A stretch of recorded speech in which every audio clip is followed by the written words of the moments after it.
Hello students, welcome to the training module on how to fill OMR sheets correctly.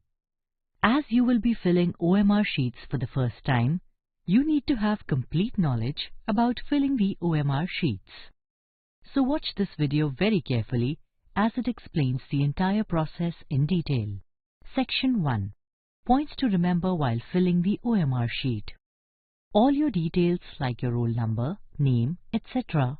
will be pre-filled in the OMR. You have to write the question paper code that is written in the question paper on the upper right corner of the OMR sheet in the space provided for the same. Then write the statement, "I confirm that all particulars given above are correct," in your handwriting in the space provided in this box and sign here in running handwriting. Only use a blue or black ballpoint pen for filling any information in the OMR sheet and also for giving responses. Use of pencil is strictly prohibited.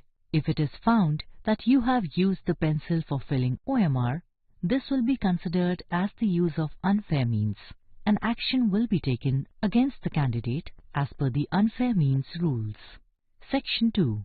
Points to remember while filling responses in the OMR sheet.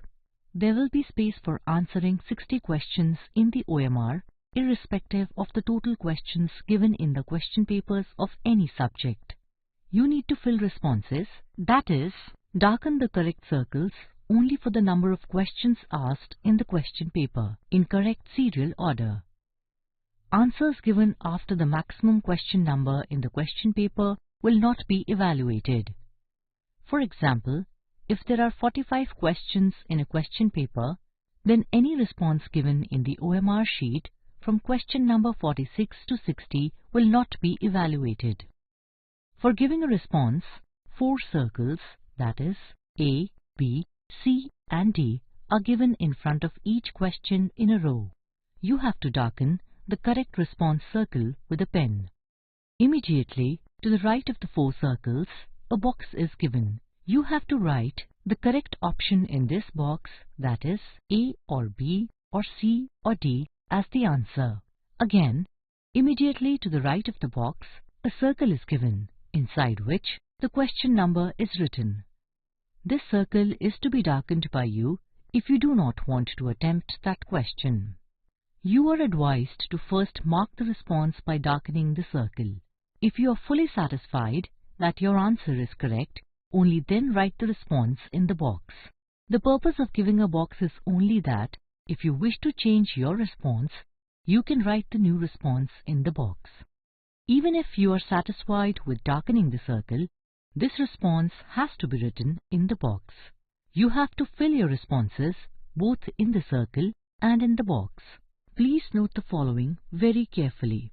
If the response in the circle does not match with the response filled in the box, the response written in the box will be treated as final. If the box is empty and the response is marked in the circle, it will be considered that the question has not been attempted by the candidate. If a response is given in a box and the circle is left blank, it will be considered that the question has been attempted by the candidate.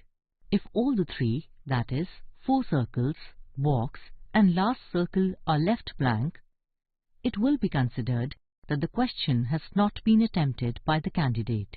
If all the 3, that is, 4 circles, box and last circle are filled, it will be considered that the question has not been attempted by the candidate. With this, we hope that you all got a thorough understanding on filling the OMR sheets. Thank you for watching this and all the best for your exams.